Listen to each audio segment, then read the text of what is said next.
Selamat pagi sahabat traveler, salam hangat dan semangat pagi hari ini untuk menjalani kehidupan yang jauh lebih baik. Selamat datang di channelku, Peter Sahabat Kamu. Jangan lupa untuk subscribe dan nyalakan loncengnya. Setelah aku menyelesaikan untuk part 1, part 2, dan part 3 tentang Gunung Bromo, kali ini aku akan explore tentang fakta dari Gunung Bromo. Hal ini akan menjadi bekal bagi sahabat semuanya bila ingin naik ke Gunung Bromo. Akan memberikan menambah ilmu dan pengetahuan tentang seluk-beluk Gunung Bromo. Terdapat 8 fakta dari Gunung Bromo. Kita akan mulai yang pertama. Fakta sejarah. Gunung Bromo beserta lautan pasir bermula dari dua gunung yang saling berhimpitan antara satu dengan lainnya. Keduanya bernama Gunung Tengger dan menjadi gunung terbesar dan tertinggi saat itu. Terjadi sebuah letusan yang menyebabkan material vulkanik terlempar ke arah tenggara dan membentuk lembah besar dan dalam. Dari situlah Gunung Bromo juga disebut sebagai Kaldera Tengger yang mempunyai ketinggian 2329 meter di atas permukaan laut. Setelah kejadian itu, terdapat lagi letusan-letusan dahsyat yang menciptakan kaldera dengan diameter 8 km. Kaldera itu menjadi lautan pasir yang kerap dikunjungi wisatawan yang berkunjung ke Bromo. Dari letusan-letusan itu, maka muncul juga bukan hanya Gunung Bromo, tetapi gunung-gunung lain yang ada di sekitar komplek ini, seperti Gunung Batok, Gunung Widodaren, Gunung Watangan, dan Gunung Kursi. Bersama dengan Gunung Tengger dan Gunung Semeru, Gunung Bromo masuk dalam kawasan Taman Nasional Bromo Tengger Semeru sejak tahun 1982. Selama abad 20 dan abad 21 tercatat jika Gunung Bromo telah meletus beberapa kali dengan interval yang cukup teratur, yakni 30 tahun. Untuk letusan terbesar yang pernah terjadi pada tahun 1974 dan letusan terakhir pada 2019. Fakta kedua dari Gunung Bromo adalah bentuk gunung. Keunikan dari Gunung Bromo yakni bentuk tubuh yang bertautan atau masih berhubungan antara lembah dan ngarai dengan kaldera atau lautan pasir seluas 10 km persegi. Tidak hanya itu saja, Gunung Bromo mempunyai kawah dengan diameter 800 km dari utara ke selatan dan sekitar 600 km dari timur ke barat. Untuk kawasan yang dianggap berbahaya yakni sebuah lingkaran dengan jari-jari 4 km di pusat kawah. Gunung Bromo termasuk gunung berapi dengan tipe kerucut bara, yakni berbentuk dari bara basal dan abu vulkanik piroklastik yang berasal dari sebuah letusan besar atau eksplosif. Fakta ketiga, fakta asal-usul. Asal nama Gunung Bromo berasal dari nama salah satu dewa umat Hindu, yaitu Brahma atau Bromo.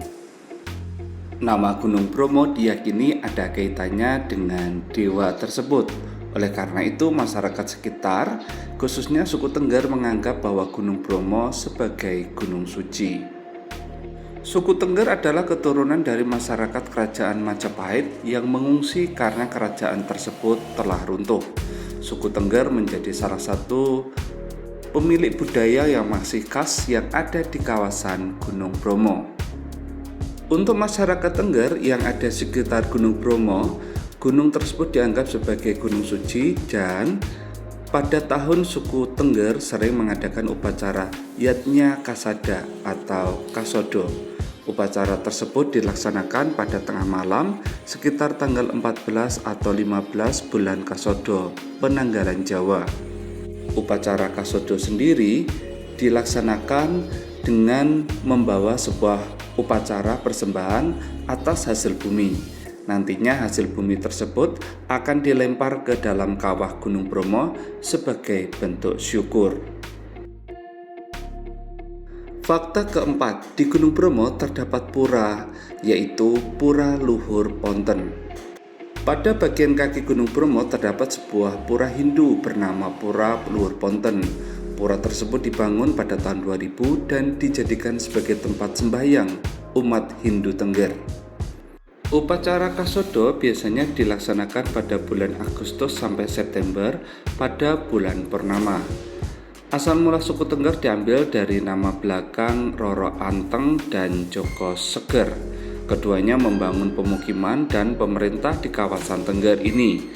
Kemudian menamakannya sebagai Purwowasiso Mangkurat ing Tengger, atau artinya penguasa Tengger yang budiman.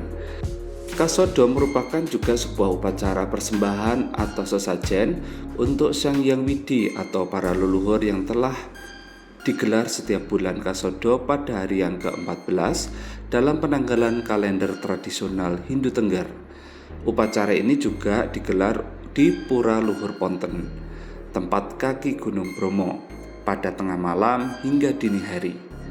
Upacara dari suku Tengger sendiri bertujuan untuk mengangkat dukun atau tabib yang ada di setiap desa di sekitar Gunung Bromo.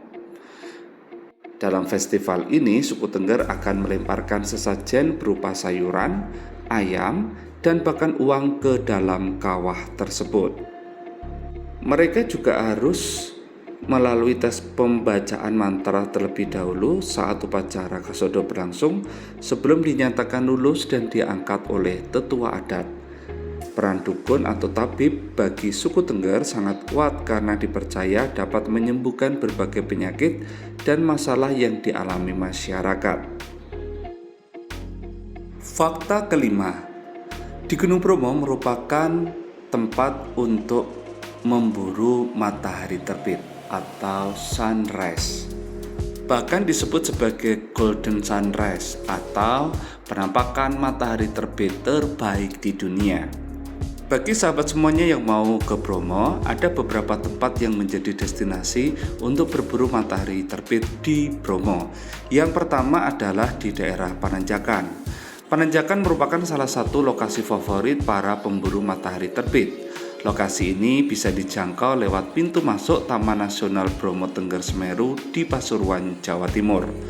Untuk melihat matahari terbit di Pananjakan, pengunjung harus mempersiapkan perlengkapan penghangat tubuh seperti jaket, sial, dan lain sebagainya. Pasalnya, sejumlah wisatawan menyebut lokasi ini memiliki terpaan angin yang kencang. Yang kedua, kawasan Bromo yang cocok untuk mencari matahari terbit adalah Bukit Mantingen.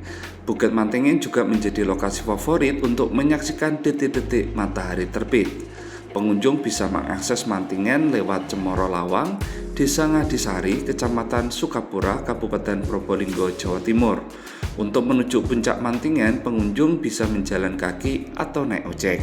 Saat berada di puncak Mantingen, jelang sinar matahari meremang, pengunjung akan disuguhi panorama alam non mempesona. Tempat ketiga yang cocok untuk berburu matahari terbit di Gunung Bromo yaitu Bukit Cinta. Berada di ketinggian 2.680 meter di atas permukaan laut, Bukit Cinta menjadi salah satu titik wisata Bromo yang cocok untuk menikmati keindahan matahari terbit. Apabila ingin berburu sunrise di Bukit Cinta, pengunjung bisa menempuh perjalanan dari Pasuruan. Di tempat ini, pengunjung bisa mengamati anggunnya kaldera Tengger. Selain dapat merasakan eloknya matahari terbit, pengunjung juga bisa melihat keindahan puncak gunung tertinggi di Jawa, yaitu Mahameru. Bila sobat semuanya adalah seorang yang suka camping, titik selanjutnya yaitu Bukit Kingkong. Sebenarnya lokasi ini bernama Bukit Kedaluh, namun masyarakat menjulukinya sebagai Bukit Kingkong karena bentuk bukit dianggap menyerupai kingkong. Adapun Kedaluh diambil dari bahasa Sanskerta yang bermakna pengharapan terhadap kesuburan wilayah Tengger. Di Bukit Kingkong, pengunjung bisa menyaksikan pemandangan yang sama dengan Bukit Cinta. Bukit Kingkong ini bisa dituju wisatawan melalui jalur Pasuruan. Sahabat bisa memilih dari keempat itu mana yang bagus untuk dikunjungi, atau ada saran lain? Yang penting pada saat berburu matahari terbit atau golden sunrise, jangan lupa untuk mengisi baterai penuh, karena kita bisa mengabadikan momen yang sangat bersejarah ketika kita berada di kawasan Gunung Bromo.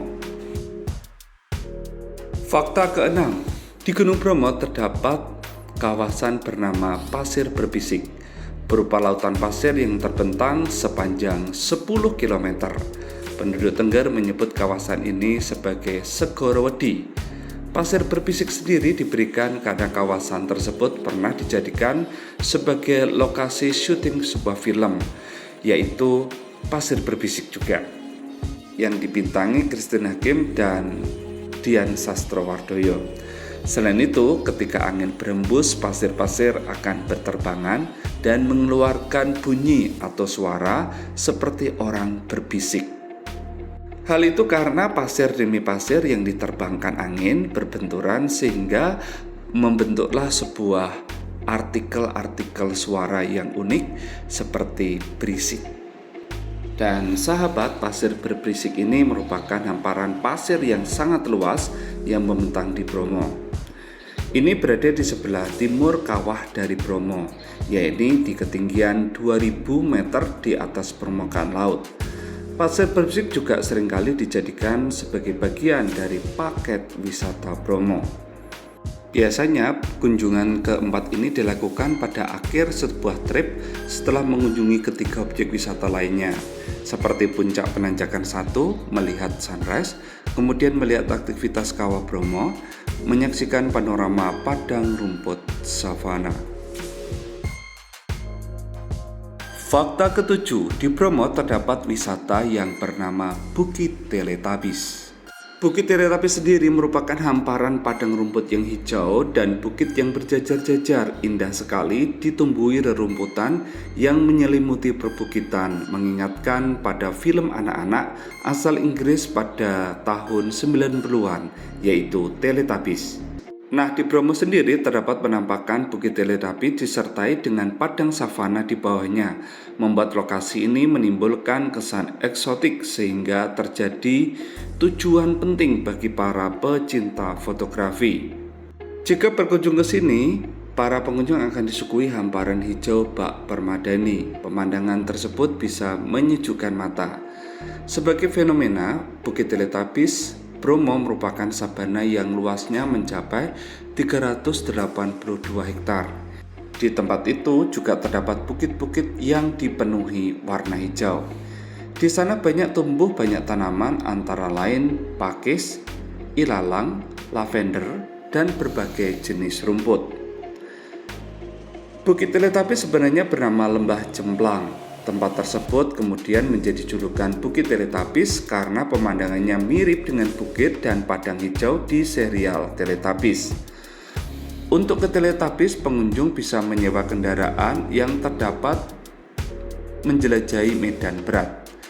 Pasalnya, jalan menuju Gunung Bromo yang berliku dan naik turun, sedangkan dari Bromo menuju Bukit Teletabis, pengunjung harus melalui jalur berpasir. Di sini pengunjung bisa menikmati keindahan matahari terbit. Kala matahari menyingsing dari bukit akan membuat suasana yang mempesona. Ketika berwisata ke Bukit Teletabis Bromo, pengunjung bisa berjalan-jalan menikmati keindahan sambil berfotoria. Fakta ke-8, yaitu pendakian Gunung Bromo. Pendakian Gunung Bromo sudah disebut sebagai wisata Gunung Bromo. Untuk menuju ke atas atau ke puncak dari Gunung Bromo sendiri, kita akan membawa kendaraan atau jeep yang diparkir di shelter bawah.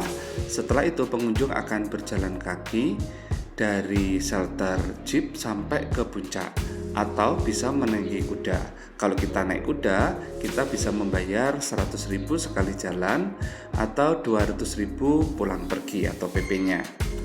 Bila naik kuda kita tidak capek ya, tetapi kita tidak bisa merasakan berjalan di atas pasir. Dan naik kuda itu tidak langsung sampai puncak, tetapi ada di bawah Gunung Bromo sendiri dan nanti akan bertemu dengan anak tangga. Terdapat 250 anak tangga yang dibuat khusus untuk pendaki ke Gunung Bromo. Anak tangga tersebut dibuat untuk mempermudah para wisatawan ataupun suku Tengger untuk mencapai kawasan kawah Bromo. Bila kita sudah sampai atas, maka kita bisa melihat lautan pasir yang luas, hamparan awan-awan di atas, dan keliling dari kawah Bromo sendiri. Pemandangan bagus di sini ketika pagi ataupun sore ya kawan, karena kalau siang memang bisa terjadi panas. Di sini di puncak itu suara gemuruh sekali yang terdapat tepat di tengah dari kawah dari Gunung Bromo sendiri. Kalau naik ke sini, kalau memang udaranya dingin, kita bisa pakai baju yang tebal karena di sini udara bisa mencapai 3 sampai 20 derajat Celcius, bahkan kondisi tersentuh di bawah 0 derajat Celcius. Jadi kita bisa menyesuaikan. Bila berjalan jangan lupa untuk membawa air minum, walaupun memang ada beberapa warung di sebelah bawah. Dan juga untuk mengisi baterai kamera supaya full untuk mengabadikan di sini.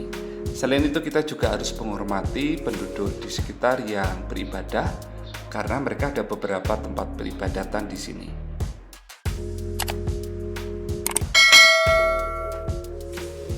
Sahabat, inilah 8 fakta dari Gunung Bromo. Aku ucapkan terima kasih dan sampai jumpa.